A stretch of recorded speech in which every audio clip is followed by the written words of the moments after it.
né? Foi até comentado na aula de hoje, que se formos perseguidos, que sejamos por fazer o correto. E a perseguição que Paulo sofreu era justamente por isso, por obedecer a Deus, né? Porque o próprio Paulo dizia, eu mesmo não me envergonho de estar aqui, de sofrer por isso, porque eu sei em quem tenho crido.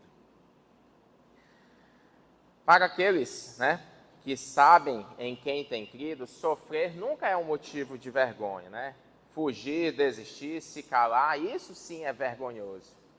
Eu compartilhar rapidinho uma questão bem interessante, se é aqueles que já acompanharam a novela da Record.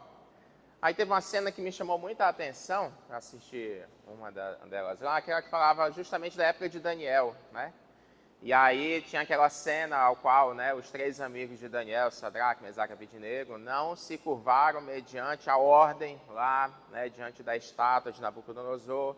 E aí a gente conhece a história, eles foram salvos do milagre e assim por diante. Mas uma coisa que me chamou a atenção foi um diálogo, que obviamente não está na Bíblia, mas que a novela colocou de forma muito sábia, que era a vergonha sentida pelos outros judeus que estavam juntos e se curvaram. Eles, por sua vergonha, né, e por seu medo, perderam uma vivência de um milagre. Perderam uma experiência com Deus altamente assim inimaginável. E o diálogo foi muito bem expressado neles lá. E o que Paulo escreve, né, a Timóteo é justamente nesse sentido. O que é vergonhoso, mediante o Evangelho, é se calar e não ser perseguido por causa dele. Uma coisa importantíssima que Paulo continua e ele deixa bem claro nessa carta é que o Evangelho não termina em nós. O Evangelho não pode terminar em nós. Como assim? Nós estamos aqui nesse momento, você está sendo, né, recebendo todo esse conteúdo compartilhado. O Evangelho não pode parar em você. Tudo aquilo que você recebe tem que ser repassado. Tudo aquilo que nós somos edificados, nós temos que edificar ao outro. Esse próprio material aqui foi alguém que Deus, né, concedeu e abençoou, né, com sabedoria a equipe para desenvolver, e esse trabalho vem se desenvolvido e passado. Todos os outros, né, trabalhos que a gente faz, né, no Ministério Infantil, Deus abençoou, né, alguém ali se dedicou e produziu. Então o Evangelho não pode terminar em nós. Por mais que eu não seja o professor, não seja isso ou aquilo, mas ele não pode terminar em nós. Eu não posso me envergonhar de testemunhar do Evangelho. Paulo usa várias analogias nessa carta, que eram coisas, né, da época. Ele fala, suporte os sofrimentos como um bom soldado, suporte o sofrimento como um atleta disciplinado. O atleta sofre, né? Submete o seu corpo a uma rigidez, treinamento, né? Suporte o sofrimento como um trabalhador, um agricultor, que no seu trabalho árduo, debaixo do sol, mas ele espera o momento da colheita. No momento de semear, é árduo, é sofrido, mas sabe que haverá colheita. Lembre-se, né, que nós sofremos para que outros conheçam o Evangelho. Eles sofreram para que nós hoje tivéssemos acesso ao Evangelho. Algumas outras instruções, e essa parte é bem prática, a gente explora muito, né, principalmente no contexto da juventude, as lições das cartas de Timóteo, né? Paulo coloca algumas dessas lições, essas valem muito para nós nos nossos dias, né? Aquelas palavras bem diretas, procure, evite, fuja, afaste-se, né? Procure estar sempre preparado. A gente sempre usa os versos aqui de Timóteo, né? Procure estar preparado, né? 2 Timóteo 3, 16 e 17, fala da Escritura, e no verso 17, que a gente sempre fala na EBD, quem lembra? Que toda a Escritura é divinamente inspirada por Deus e útil para ensino, para repreensão, para correção e para instrução na justiça, para que o homem de Deus esteja apto e plenamente preparado para toda boa obra. Procure estar preparado, né? Evite discussões tolas, brigas, controvérsias, conversas inúteis, profanas. Fuja dos desejos malignos da juventude. E essa parte dos desejos malignos aqui, a palavra fuja é bem forte, porque é uma coisa que a gente não combate. Até resistir ao diabo, a Escritura diz, mas as paixões ali, ele diz fuja. Porque às vezes a gente até conhece e ver um jovem, poxa, esse jovem tem um potencial enorme no reino. Mas por causa de um pecado de imoralidade sexual, todo um projeto ali, de uma vida ali, de um crescimento, de um trabalho excepcional para o reino, é destruído ou comprometido por muitos anos. Então fuja, não se deixe contaminar. Paulo ainda dá muitos avisos. Deixa eu pegar aqui mais alguns aqui, né? Paulo avisa Timóteo sobre os últimos dias, né? Que os homens serão egoístas, avarentos, presunçosos.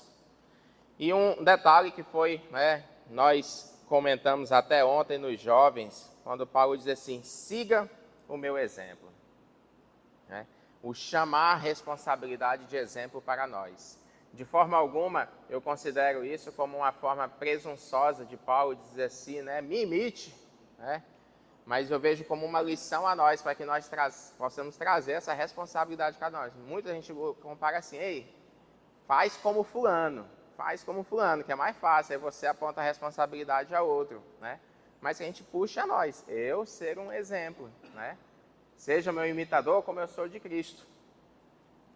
Então, qual é o tema principal dessa carta? Né? 2 Timóteo aqui é permaneçam firmes.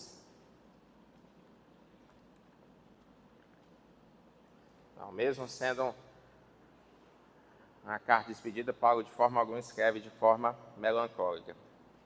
No capítulo 4, nos versos 6 a 8, Paulo diz assim, eu já estou sendo derramado como uma oferta de bebida. Está próximo o tempo da minha partida. Combati o bom combate, terminei a corrida, guardei a fé. Agora me está reservada a coroa da justiça, que o Senhor, o justo juiz, me dará naquele dia. E não somente a mim, mas também a todos os que amam a sua vinda. Né? Em uma analogia dos nossos dias, que Paulo gostava de usar, se fosse botar aqui como uma partida de futebol, ele estava dizendo, rapaz, está no finzinho do meu jogo, nos acréscimos do segundo tempo. O tempo todo eu corri, fui atrás da bola, fiz o meu melhor. Agora só me resta o apito final. Mas, quando esse apito final chegar, eu tenho certeza que eu vou levantar a taça junto com todos os outros do time. Já dei o exemplo, agora vocês, né, façam a parte de vocês. A bola agora está contigo, Timóteo. E o que nós, né, podemos puxar para nós, né? O que isso tudo tem a ver com nós? Nós temos que ter uma vida consciente de duas coisas. Nós temos um momento do agora, mas nós temos uma eternidade. Nós temos uma pátria, um futuro no reino celestial.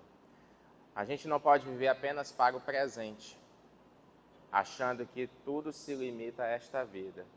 Nós temos que ter uma plena convicção de que nós somos, né, peregrinos neste mundo. Nós somos aqui, nossa cidadania é celestial. Nós precisamos viver com uma vida de convicção que é totalmente oposta àquela música do mundo que diz que é preciso amar as pessoas como se não houvesse amanhã. E pelo contrário, é preciso amar sabendo que sempre haverá um amanhã, só que este amanhã pode ser na eternidade distante de Cristo. Então ame como se sempre houver o amanhã.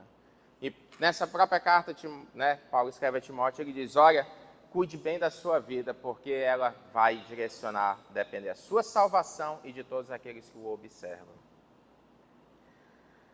No fim, né, o verso, combati o bom combate, terminei a corrida, guardei a fé. A oração que nós temos é que nós possamos também terminar o nosso campeonato com a mesma convicção de Paulo. E chegue o dia, o nosso dia, que nós podemos ter a plena convicção de que fizemos um bom jogo, nos esforçamos até o fim e sabemos a coroa da vida a qual nos aguarda. Amém? Foi pregação, não era aula mesmo, né? Vamos só revisar aí alguns detalhes importantíssimos desta carta, para fixar aí. A última, primeiro, né? Quem é o autor do livro de 2 Timóteo? Paulo, que é a sua última carta, né? Já está próximo de volta. Onde é que Paulo estava? Em Roma, na sua segunda prisão, tá bom? Ali por volta do ano 65. Paulo escreve a quem? Na 2 Timóteo, a Timóteo, né? Segunda não é a pessoa, né? A segunda carta escreve a Timóteo, e Timóteo estava em Éfeso, lembra que ele era o pastor lá. E o tema da carta? Permaneçam firmes. Estamos enchendo aí o nosso painel e as cartas estão acabando, não é verdade? Bom, vamos voltar um pouquinho ao contexto histórico agora. A perseguição só aumentava. Paulo já foi preso, né? E agora Pedro, que estava em Roma, também foi preso, né? Então, Paulo está preso e Pedro também está preso. Não no mesmo local, tá? Porque Paulo, vocês lembram, ele era cidadão romano. E o cidadão romano, até na hora da prisão, tinha alguns privilégios, né? Ele estava numa masmorra, num lugar escuro e tudo, mas ainda tinha certos privilégios. Ele recebia visita, né? Algumas pessoas foram lá, né? Inclusive Lucas, né? Levar algumas coisas. Então, esse é o contexto. Paulo diz em 2 Timóteo que na sua primeira audiência, lembra que o pastor Paulo falou? A prisão não era a condenação, era a espera do julgamento. Então, na primeira audiência, Paulo diz que ninguém foi lá. Vê ele como ele ia se sair, né? Que ele estava sozinho. Mas ele diz, mas isso para mim não é problema não, porque eu aproveitei e preguei logo, foi para todo mundo lá. Tô nem aí, né? Tô preso, mas não tô mudo. Então, tanto é que ele diz em 2 Timóteo 4,17. Mas o Senhor permaneceu ao meu lado, que é depois que ele diz assim, que na minha primeira audiência, ninguém apareceu lá para estar comigo. Mas o Senhor permaneceu ao meu lado e me deu forças, para que por mim a mensagem fosse plenamente proclamada a todos os gentios que estavam lá. Então Paulo sabia da missão dele, ele não queria saber, né? Só que o que acontece? Nessa audiência, Paulo tem a sua sentença determinada, ele vai morrer, né? Então, é decretada a morte dele e ele vai ser executado. Só que como eu falei, como cidadão romano, tinha certos privilégios, e até na hora da morte, ele teve um privilégio, né? Ele foi morto decapitado, o que para o cidadão romano era uma honra, né? Das mortes era melhor, né? Porque nessa época, judeus e cristãos, eles eram condenados a ser mortos em arenas, onde eram soltados animais, né? Leões, e os leões devoravam. Se você pesquisar na internet, você acha vídeos de simulação dessa época, né? E Paulo não, foi decapitado, que das mortes era mais honrosa, né? Então, isso aconteceu em 66. Então, se a Larissa, por um acaso, perguntar como Paulo foi morto, aí você vai dizer assim, ó, decapitado, tá bom? Bom, na mesma época, Pedro também foi sentenciado à morte. Mas como ele não tinha cidadania romana, ele não foi decapitado. Muito pelo contrário. Ele foi para a pior morte que o império decretava, que era a morte por crucificação. Exatamente, era a pior. Pior de todas, crucificação. Que era para mostrar, para ser exemplo para os outros. Ó, vocês que fazem coisa errada, a morte de vocês é assim. Caramba, então Jesus morreu na pior morte? Exatamente. Pior morte que podia ter, Jesus enfrentou. E Pedro também. Então o que acontece? Aqui na nossa linha do tempo, nós temos aqui em 66 a morte de Pedro e Paulo. Sempre no mesmo, sempre não. Aconteceu no mesmo ano, tá bom? Meu Deus. Acabou meu tempo, já foi. Jesus apaga a luz, eu não falei nada, eu olhei aqui, já deu, meu Jesus. Bom, alguns relatos, não está na Bíblia, né, mas alguns relatos históricos, eles dizem que quando Pedro estava na iminência de ser crucificado, ele pediu para ser crucificado de cabeça para baixo, porque ele disse que não era digno de morrer a mesma morte que Jesus. Né? Então botaram a cruz de cabeça para baixo e ele foi crucificado de cabeça para baixo. Né? Mas isso é a história que conta. Mas, se a Larissa perguntar como Pedro morreu, você vai responder crucificado. Não precisa botar de cabeça para baixo não, tá bom? O crucificado é certo pelo contexto das mortes, né? Bom, aí o que acontece? Tiago, irmão de Jesus, aquele que escreveu o livro de Tiago, ele também morreu. Meu Deus, estou igual o seu Feliciano, né? Só vou falar da morte do povo, é verdade. Não tem o Tiago? Não tem. Morreu também. Jesus, está todo mundo morrendo? Tá, morreu. Segundo o historiador Flávio Joséfo, o governador da Judéia, nessa época, sabe quem era? O marido da festa. O Festo, exatamente. Esse era o governador da época, aquele mesmo, né, que julgou Paulo e tudo. Pois é, ele também morreu. Rapaz, só fala de morte esse cara, né? Morreu. Aí o que acontece? Daqui que Roma, ó, Jerusalém lá embaixo, né? Vem aqui, ó. Jerusalém aqui, né? O governador da Judéia, toda a Judéia, ficava em Cesareia, era o Festo. Morre, Roma vai mandar outro. Naquela época não tinha avião. Demora para ir, né? Daqui que o outro chega, quem assumia a província era o Sinédrio. Tá? Não tinha governador, não tinha. Vai chegar outro, vai. Não tinha mais rei fantoche. Então quem assumiu? O Sinédrio. Sinédrio, líderes religiosos, sacerdotes, né? Os fariseus. Então, o Sinédrio, contra o evangelho, o que ele faz? Manda matar Tiago. Apedrejado, né, em Jerusalém. Né? A acusação violou a lei de Moisés. Era o que eles faziam direto com os cristãos. Né? Então, Tiago, nessa época, também morreu. Esse Tiago que escreveu aqui. Não é o Tiago do barquinho não, tá? Pedro, Tiago e João no barquinho. O Tiago do barquinho já tinha morrido, lembra? Né? Na época do rei Herodes. Pois é, já tinha morrido. Lá em Atos ele morreu. Então, se a Larissa perguntar como Tiago morreu, apedrejado. Então eu falei de 3 mortes aqui.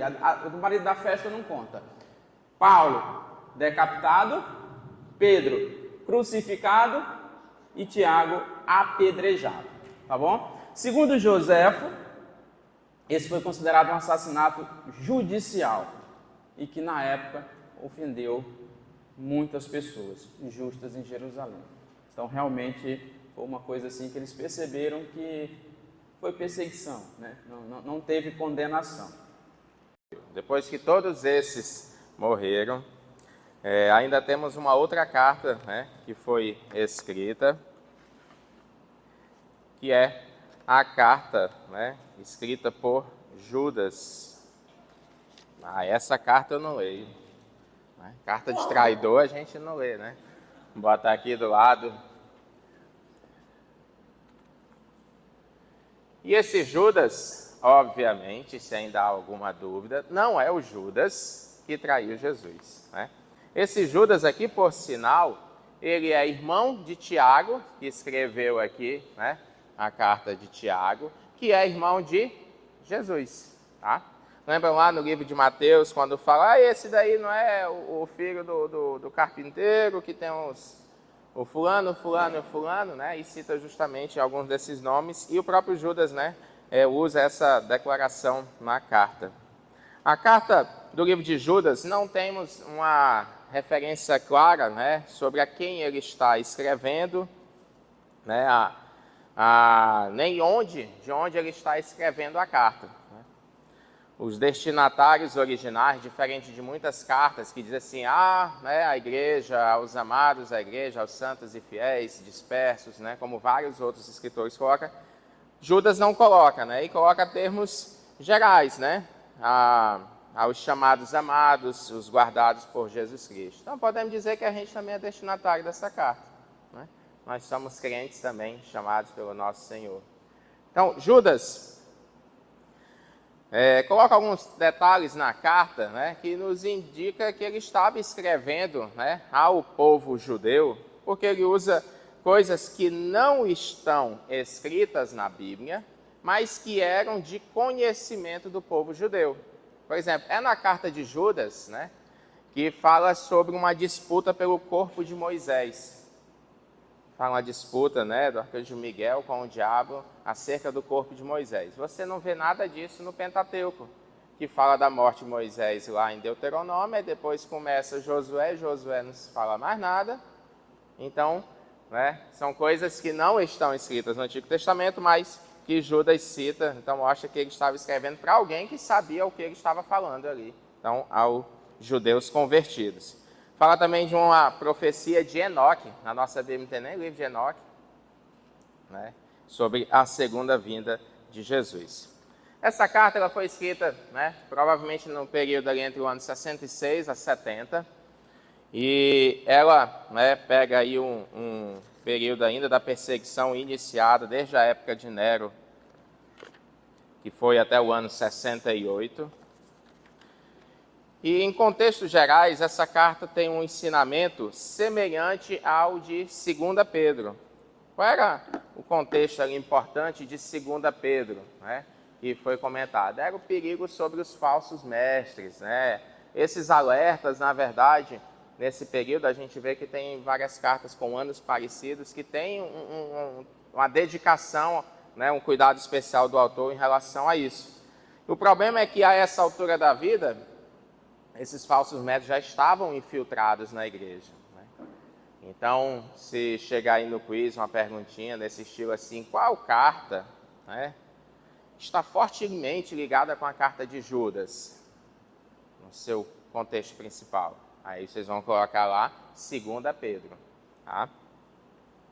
E a situação parece tão séria que nessa carta de Judas ele escreve até um versículo que ele diz assim, olha, não era nem isso que eu ia escrever para vocês, mas eu senti que eu precisava, né, insistir nesse tópico aqui para que vocês não se deixem enganar.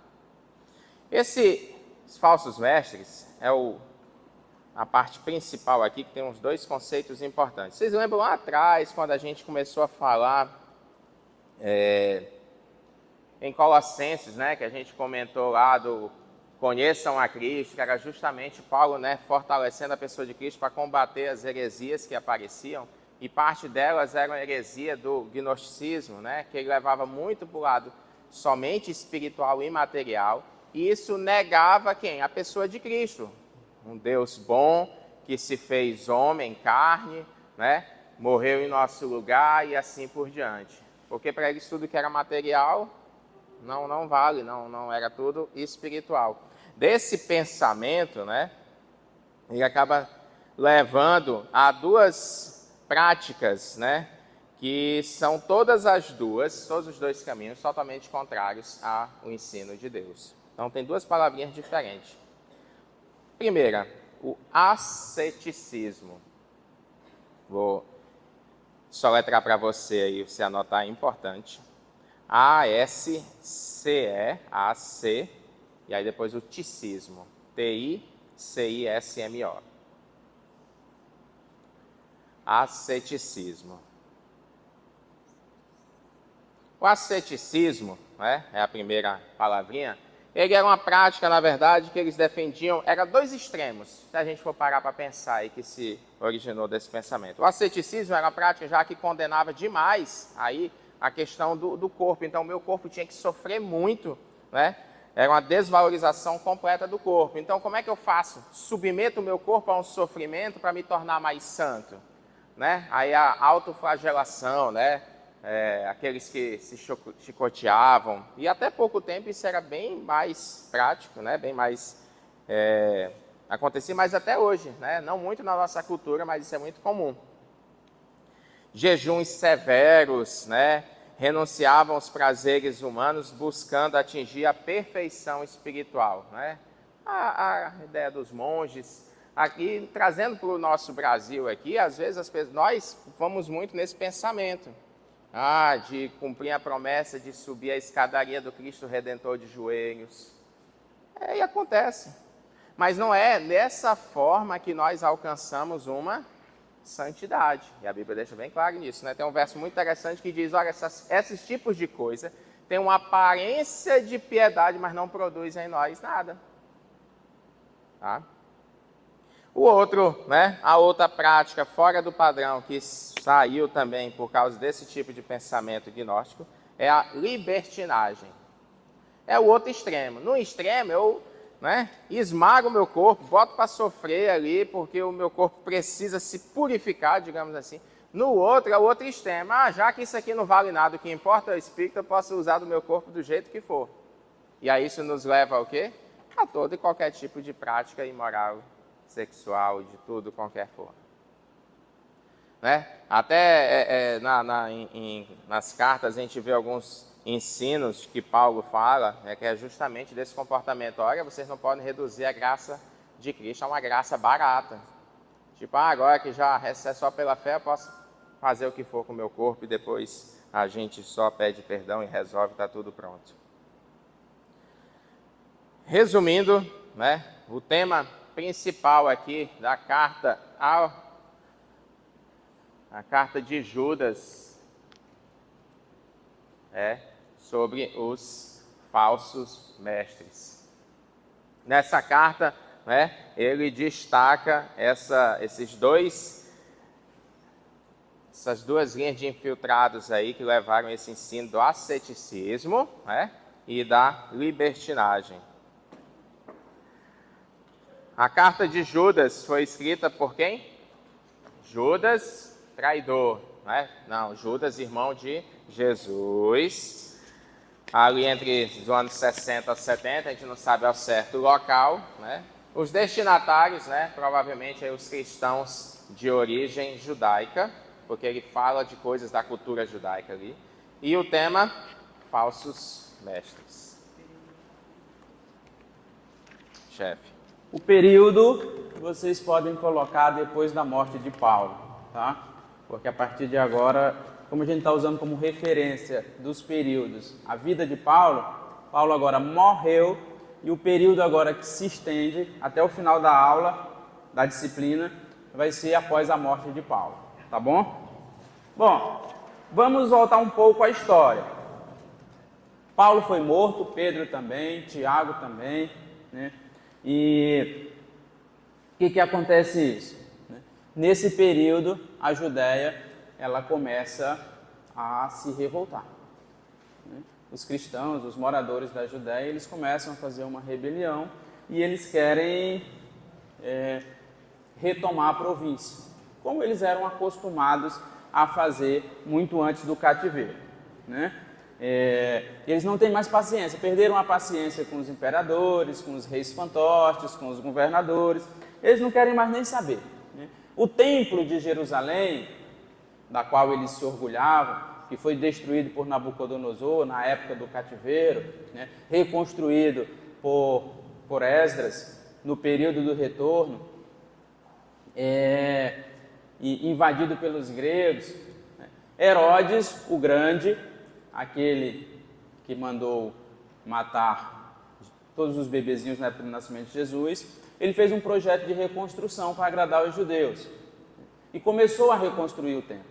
Só que o templo ele demorou 68 anos, 83 anos para ser reconstruído. E ele terminou em 64. Por volta de 64, o templo ficou pronto. Coisa de louco, muito bonito mesmo, uma das maiores obras já feitas naquela época. Ficou bem mais magnífico do que o projeto que Salomão fez. O projeto de Herodes realmente ficou muito bom. Só que isso aí não foi suficiente para agradar os judeus. Mesmo o templo sendo terminado, ficado muito bonito, não foi suficiente. Os judeus eles estavam revoltados e esperando o Messias, porque para eles Jesus não era o Messias. Então eles ainda aguardavam ansiosamente o Messias para libertar. Aí o que acontece?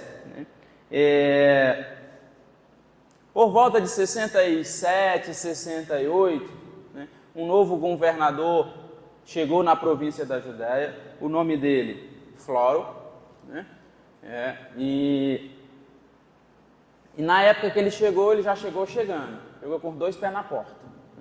Aí ele confiscou logo 550 quilos de ouro que tinha no templo. E aí isso foi a gota d'água. Os judeus, eles desabafaram, eles não estavam aguentando não. Eles foram para cima, né? Eles foram para cima e aí começaram a zombaria, começou o tumulto, né? E aí o Floro vai para cima e crucifica alguns judeus nessa época, né? Para tentar amenizar a situação, mas isso não é suficiente, né? E aí os judeus, eles realmente não param por aí e enfrentam o império. Começam a matar os soldados que estavam lá para manter a ordem e começa realmente a tocar o terror. E isso é conhecido como a primeira revolta judaica, né? Esse evento que se aconteceu, né? E o que fomentou isso aí foi a atitude de Floro de confiscar os 550 quilos de ouro do templo. Isso foi a gota d'água, né? Nessa revolta, os judeus, eles ocupam o templo, ocupam as fortalezas e eles matam todos os soldados. O exército romano está enfraquecido. Uma a uma as cidades próximas elas estão sendo retomadas, né? Até que toda a Judéia fica sob o poder dos judeus. Eles matam todos os soldados que tem lá, né? Governador, não tem mais ninguém, todo mundo já saiu de lá, né? Aí o Nero, ele manda o governador da Síria ir lá resolver a situação, né? Só que não deu certo. 28 mil soldados são derrotados nessa nova investida de Nero. E os judeus continuam tocando o terror. Aí o que acontece? Tem dois visuais, vem aí assim, tem. Para ver como é que eu tô. Eu trouxe ontem, eu disse, eu vou levar para casa. Eu disse, não, se eu levar para casa é capaz de eu esquecer. Eu boto bem ali, na hora que eu chegar amanhã eu pego. Esqueci de pegar. Ainda bem que eu não levei para casa. Aí o que acontece? Aí se nada resolveu, Nero manda um cidadão chamado Vespasiano. É um general do exército romano. Ele diz para Vespasiano está em Roma. Aí ele diz assim, Vespasiano, vai lá resolver essa bronca, que o negócio lá está feio. O Vespasiano deixa comigo. E aí ele vai. Só que macaco velho, né, ele diz, eu vou aqui devagarzinho, em passo de tartaruga, e deixa eles se matando lá. Quando eu chegar lá, eu toco o terror. Aí o que acontece? Vespasiano ele marcha com 60 mil soldados. Aí por volta de 68, Nero já não está lá essas coisas, perde a confiança, essa revolta judaica foi um estopim, o Senado ele destitui Nero, né? E Nero, temendo a condenação de morte, né, ser decapitado, ele resolver do seu jeito, né? O Senado já decreta ele um fora da lei, um perseguido, e aí ele suicidou-se a si mesmo com suas próprias mãos, né? Tomou veneno e morreu, exatamente. Morreu, só estou falando de morte hoje, né? Morreu. Isso aconteceu em 68, tá? Depois da morte de Nero, aí Roma vira uma terra sem lei. No período de um ano, ela tem 4 imperadores, né? É guerra civil e desmantelo, né? Até que esse Vespasiano, que era general, ele assume o poder. Ele tinha muito aliado, ele era um general bem condecorado, tinha muitos soldados do lado dele, e naquela época quem tinha mais soldados tinha mais força. E aí ele assume o poder. E agora o Vespasiano, ele sucede o Nero na nossa linha de imperadores. E ele vem aqui para cima agora. Ele é o nosso imperador depois de Nero. E aí ele manda o seu filho Tito, que não é aquele que Paulo evangelizou, é outro. Ele manda o seu filho Tito resolver a bronca em Jerusalém. E aí, o Tito, ele diz, rapaz, deixa comigo. Deixa comigo. Aí esse cidadão agora de nome Tito assume a bronca de Jerusalém. Aí ele chega chegando, pior do que o pai dele. Só para ter uma ideia, ele começa a matar 500 judeus. Todo dia. Todo dia. 500 judeus. Né? E a morte? Crucificação. Chega uma época que não tem mais madeira para fazer cruz. Tem gente para morrer e não tem mais madeira para fazer cruz. E aí, nesse período, ele toca fogo em Jerusalém, tá? Toca fogo no templo, e em 70, Jerusalém é destruído. Ele toca fogo em Jerusalém, toca fogo no templo, o templo é queimado, tudo, não fica pedra sobre pedra, exatamente como Jesus tinha predito. Se acabou tudo, se acabou tudo. Para não dizer que se acabou tudo, ficou só um muro em pé, que existe até o dia de hoje, e é conhecido como Muro das Lamentações. Foi isso que aconteceu depois da morte de Paulo. Então, se por um acaso a Larissa perguntar quem era o imperador quando Jerusalém foi destruída, a resposta é Vespasiano. E qual o nome do general, né, que destruiu Jerusalém? A resposta é Tito. Como vocês podem ver ali na cola, esse Tito vai subir também para o lado de Vespasiano, né? Já dá para a gente entender, mas isso são cenas dos próximos capítulos. Mas é o fim da guerra. Mais de 1 milhão de judeus são mortos. E mais de 100 mil são escravizados. Não há mais sacrifícios no templo. Não há mais sacerdotes no templo. Não há mais templo. Acabou tudo. Deus, Ele não habita mais em templos feitos por mãos humanas. E o que aconteceu depois? Próximo domingo eu conto para vocês. A gente vai fazer agora as mímicas, né, para relembrar aí a ordem cronológica e as mímicas dos temas, né?